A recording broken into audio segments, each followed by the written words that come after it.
ROOTABAGA Stories by SANDBURG. Two stories about corn fairies, blue foxes, Flongboos, and happenings that happen in the United States and Canada. People: Spink, Skabooge, and then corn fairies. Blue foxes, Flongboos, a Philadelphia policeman, passengers, conductor, Chicago newspapers, the hat spotter of the weather makers, a medicine hat. How to tell corn fairies if you see them. If you have ever watched the little corn begin to march across the black lands and then slowly change to big corn and go marching on from the little corn moon to summer of the big corn harvest moon of autumn, then you must have guessed who it is that helps the corn come along. It is the corn fairies. Leave out the corn fairies and there wouldn't be any corn.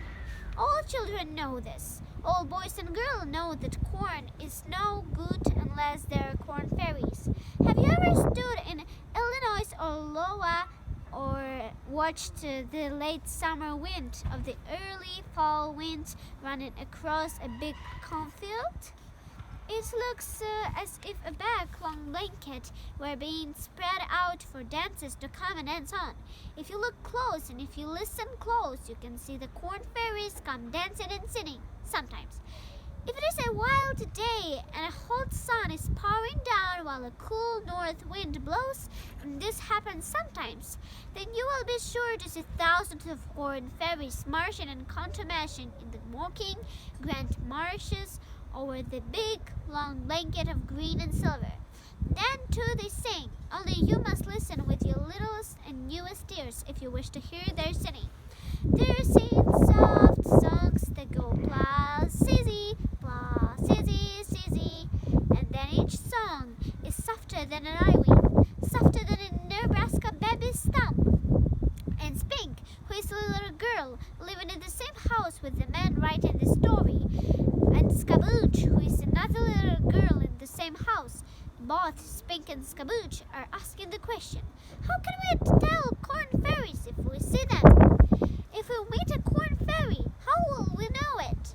And this is the explanation the man gave to Spink, who is older than Skabooge, and to Skabooge, who is younger than Spink. All corn fairies wear overalls. They work hard, the corn fairies, and they are proud. The reason they are proud is because they work so hard, and the reason they work so hard is because they have overalls.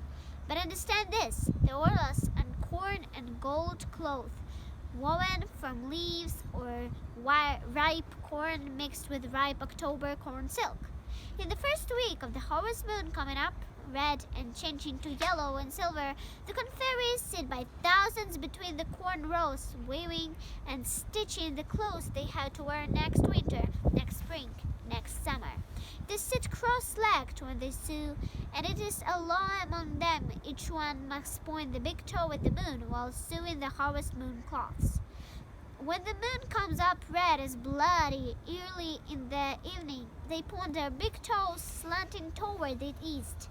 Then toward midnight, when the moon is yellow and halfway up the sky, their big toes are only half slanted as they sit cross-legged sewing. And after midnight, when the moon sails its silver disk high overhead and toward the west, then the corn fairies sit sewing with their big toes pointed nearly straight up. If it's a cool night and looks like frost, then the laughter of the corn fairies is something worth seeing. All the time they sit sewing their next year clothes, they are laughing. It is not a lull. They have to laugh.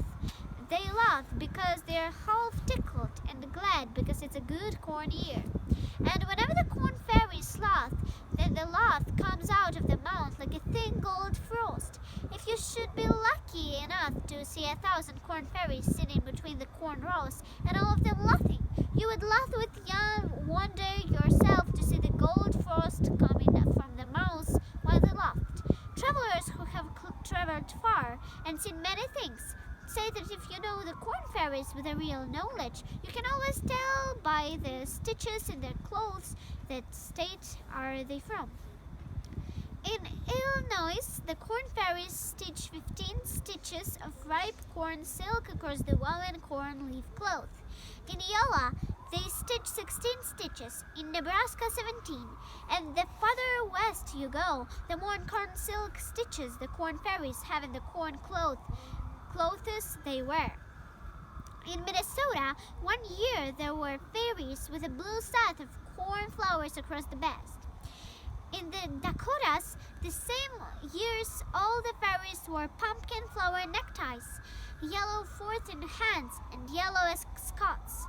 And if one stranger year, it happened in both the states of Ohio and Texas, the corn fairies wore little whistles of white morning glories.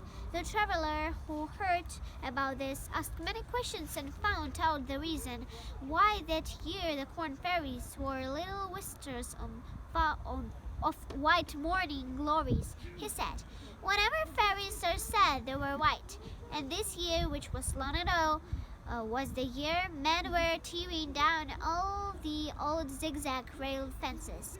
Now, those old zigzag rail fences were beautiful for the fairies because 100 fairies could sit in one rail, and thousands of them could sit on the zigzags and sing Placidi, Placidi, softer than an eye wink, softer than a baby's thumb, all on a moonlight summer night."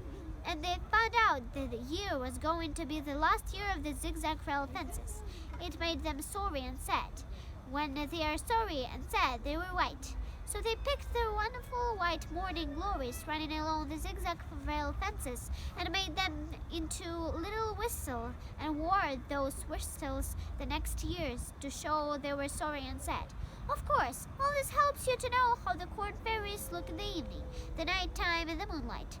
Now we shall see how they look in the daytime. In the daytime, the corn fairies have their overalls of corn gold cloth on, and they walk among the corn rows and climb the corn stalks and fix things in the leaves and stalks and ears of the corn.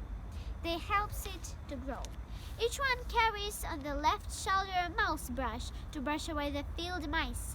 And over the right shoulder, each one has a cricket broom to sweep away the crickets. The brush is a whisk brush to brush away mice that get foolish, and the broom is to sweep away crickets that get foolish. Around the middle of each corn fairy is a yellow belly belt, and stuck in this belt is a purple moon shaft hammer. Whenever the wind blows strong and nearly blows the corn down, then the fairies run out and take the purple moon shaft hammers out of their yellow belly belts and nail down nails to keep the corn from blowing down. When a rainstorm is blowing up terrible and driving all kinds of terribles across the cornfield, then you can be sure of one thing.